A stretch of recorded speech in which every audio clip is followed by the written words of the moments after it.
மின்னோட்டம் எந்த அலகில் அளவிடப்படுகிறது? A. Mole mole. B. Candela candela. C. Coulomb coulomb. T. Ampere ampere. சரியான பதில் D. Ampere ampere. மின்னோட்டத்தின் சி அலகு ஆம்பியர் ஆம்பியர் ஆகும். இது ஒரு கடத்தியின் வழியாக பாயும் மின்னூட்டத்தின் வீதத்தை அளவிடுகிறது. ஒரு வினாடியில் ஒரு கூலும் மின்னூட்டம் பாய்ந்தால் அது ஒரு ஆம்பியர் எனப்படும். ஏ. மோல் என்பது பொருளின் அளவை அளக்க பயன்படுகிறது. நீலப்பச்சை பாசிகள் எதற்கு எடுத்துக்காட்டுகள்? ஏ. Monera monera. பி. பூஞ்சைகள் ஃபஞ்சாய். சி. விலங்குலகம் ஆனிமாலியா. டி. Protista protista. சரியான பதில் ஏ. மொனிரா மொனெரா. நீலப்பச்சை பாசிகள் சயனோபாக்டீரியா தெளிவான உட்கரு அற்ற புரோகாரியோடிக் உயிரினங்கள் ஆகும். அனைத்து புரோகாரியோட்டுகளும் மொனிரா உலகத்தின் கீழ் வகைப்படுத்தப்பட்டுள்ளதால் இவை இதில் அடங்கும். பி. பூஞ்சைகள் யூகாரியோடிக் மற்றும் பிறசார்பு ஊட்டமுறை கொண்ட உயிரினங்கள். பின் பிட்யூட்டரியால் சுரக்கப்படும் ஹார்மோன் எது? A. FSH FSH. B. LH LH. C. Progesterone progesterone. D. Oestrogen oestrogen. சரியான பதில் B. LH LH. Luteinising hormone LH pituitary சுரப்பியால் சுரக்கப்பட்டு இனப்பெருக்க மண்டலத்தின் செயல்பாடுகளை கட்டுப்படுத்துகிறது. இது பெண்களில் அண்டவிடுப்பையும் அவ்யுலேஷன், ஆண்களில் டெஸ்டோஸ்டிரோன் உற்பத்தியையும் தூண்டுகிறது. விசை தேவைப்படும் அன்றாட வாழ்வியல் ஒரு செயல்பாட்டிற்கு எடுத்துக்காட்டு என்ன? ஏ. தொலைக்காட்சி பார்ப்பது வாட்சிங் டெலிவிஷன். பி. கதவை திறப்பது ஓப்பனிங் த டோர். சி. அசையாமல் நிற்பது ஸ்டாண்டிங் ஸ்டில். டி. சாதாரணமாக சுவாசிப்பது பிரீதிங் நார்மலி. சரியான பதில் பி. கதவை திறப்பது ஓப்பனிங் த டோர். 10. சரியான விடை பி. சோகஸ்மேலி கதவை திறக்க தள்ளுதல் அல்லது இழுத்தல் போன்ற விசை தேவைப்படுகிறது. விசை என்பது ஒரு பொருளின் ஓய்வு நிலையையோ அல்லது சீரான இயக்க நிலையையோ மாற்றத் தேவைப்படும் காரணியாகும். மின்னோட்டம் என வரையறுக்கப்படுவது எது? ஏ. மின்னழுத்த மாறுபாட்டு வீதம். பி. ஆற்றல் மாறுபாட்டு வீதம். சி. மின்னூட்ட மாறுபாட்டு வீதம். டி. மின்தடை மாறுபாட்டு வீதம். சரியான பதில் சி. மின்னூட்ட மாறுபாட்டு வீதம். 4. சரியான விடை சி. சோகஸ்மெலி ஒரு கடத்தியின் வழியாக பாயும் மின்னூட்டங்களின் சார்ஜஸ் பாய்வு வீதமே மின்னோட்டம் என்று வரையறுக்கப்படுகிறது. இது IQT என்ற சமன்பாட்டால் குறிக்கப்படுகிறது. இங்கு Q என்பது மின்னூட்டம் மற்றும் D என்பது காலம். ஆனோடு கதிர்கள் எந்த வகையான துகள்களாக கண்டறியப்பட்டுள்ளன? ஏ. நடுநிலை துகள்கள். பி. நேர்மின்னூட்டம் பெற்ற துகள்கள். சி. மின்னூட்டமற்ற துகள்கள். டி. எதிர்மின்னூட்டம் பெற்ற துகள்கள். சரியான பதில் பி. நேர்மின்னூட்டம் பெற்ற துகள்கள். 3. ஆனோடு கதிர்கள் நேர்கதிர்கள் மின்னிறக்க குழாயில் உள்ள வாயு அணுக்களிலிருந்து எலக்ட்ரான்கள் நீக்கப்படும் போது உருவாகும் நேர்மின்னூட்டம் பெற்ற துகள்களாகும்.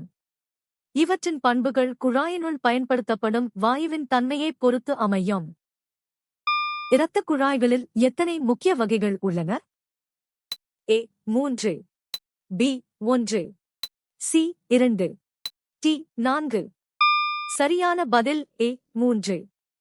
சரியான விடை ஏ. சோகஸ்மெலி மனித உடலில் தமனிகள், சிரைகள் மற்றும் தந்திகிகள் என 3 முக்கிய வகையான இரத்தக் குழாய்கள் உள்ளன.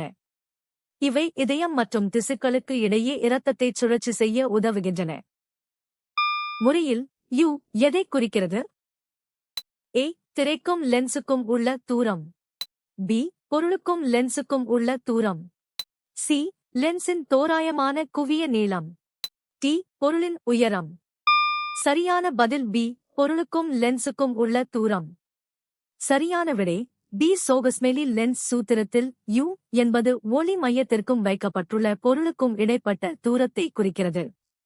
இது பொதுவாக மெய்ப்பொருள்களுக்கு எதிர்குறியீடாக கருதப்படுகிறது.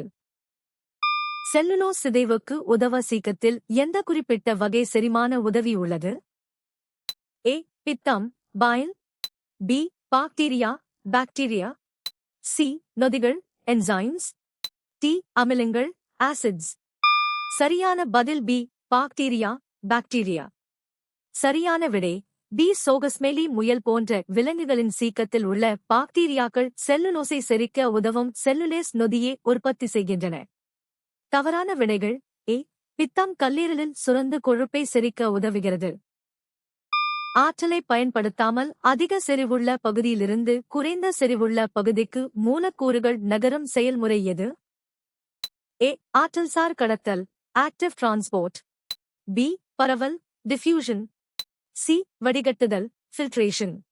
டி. சவ்வூடு பரவல், ஆஸ்மோசிஸ். சரியான பதில் பி. பரவல், டிஃப்யூஷன். 1. பரவல் என்பது மூலக்கூறுகள் அதிக செறிவுள்ள இடத்திலிருந்து குறைந்த செறிவுள்ள இடத்திற்கு தானாகவே நகரும் செயலாகும். இதற்கு எவ்வித வெளிப்புற ஆற்றலும் ஏடிபி தேவைப்படுவதில்லை. 2. தாவரங்களில் ஜிப்ரெல்லாவின் பங்கு என்ன? ஏ. கணுவிடைப் பகுதியை வளரச் செய்தல். பி. வளர்ச்சியைத் தடுத்தல். சி. தேங்காய் பாலை உற்பத்தி செய்தல். டி. உதிர்தலை ஏற்படுத்துதல். சரியான பதில் ஏ. கணுவிடைப் பகுதியை வளரச் செய்தல்.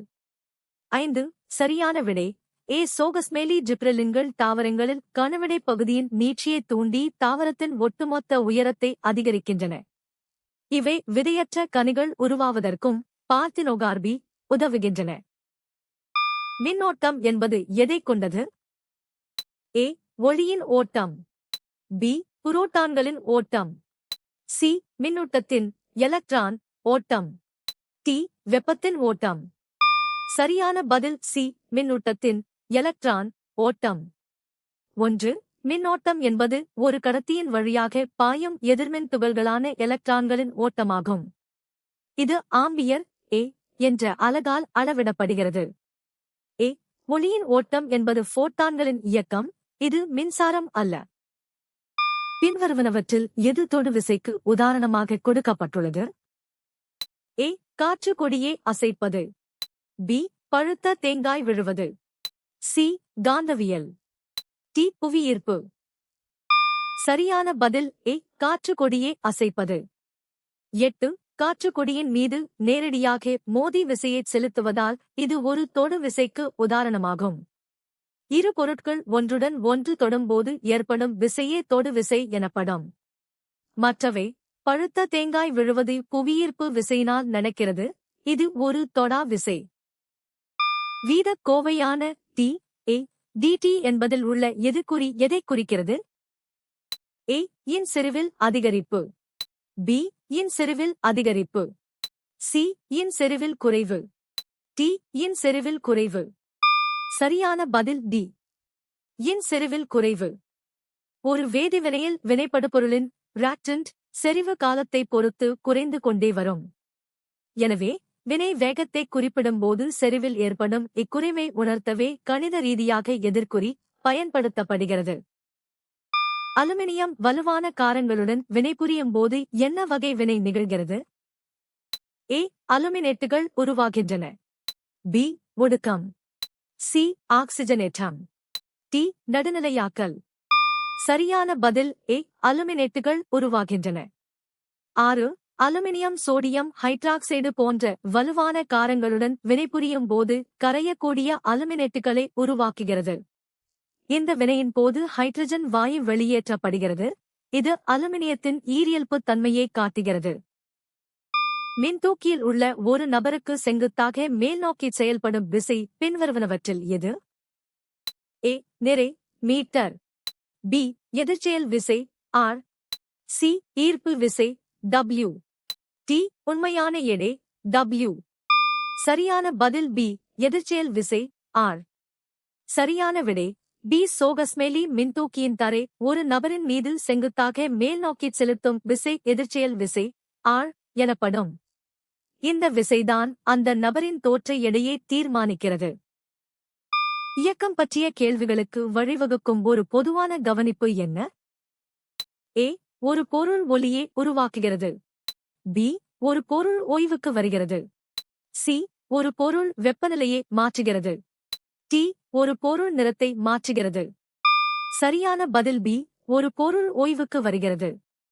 சரியான விடை பி. சோகஸ்மெலி ஒரு பொருள் இயக்கத்தில் இருந்து ஓய்வு நிலைக்கு வருவது அதன் மீது செயல்படும் விசை மற்றும் உராய்வு பற்றிய ஆய்வுகளுக்கு அடிப்படையாக அமைகிறது. இது நியூட்டனின் இயக்க விதிகளை புரிந்து கொள்ள உதவும் ஒரு முக்கிய கவனிப்பு ஆகும். தானியத்திலிருந்து உமியை அகற்ற எந்த முறை பயன்படுத்தப்படுகிறது? ஏ. தூற்றுதல் வின்னோயிங். பி. கையால் பொறுக்குதல் ஹேண்ட் பிக்கிங். சி. கதிரெடுத்தல் த்ரேஷிங். டி. காந்த பிரிப்பு மேக்னெட்டிக் செப்பரேஷன்.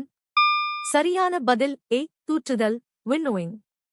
சரியான விடை ஏ. சோகஸ்மெலி. லேசான உமியையும் கனமான தானியத்தையும் காற்றைப் பயன்படுத்தி பிரிக்கும் முறைக்கு தூற்றுதல் என்று பெயர். இது விவசாயத்தில் அறுவடைக்குப் பின் பயன்படுத்தப்படும் ஒரு பாரம்பரிய முறையாகும். நீங்கள் எத்தனை சரியாக பதிலளித்தீர்கள்?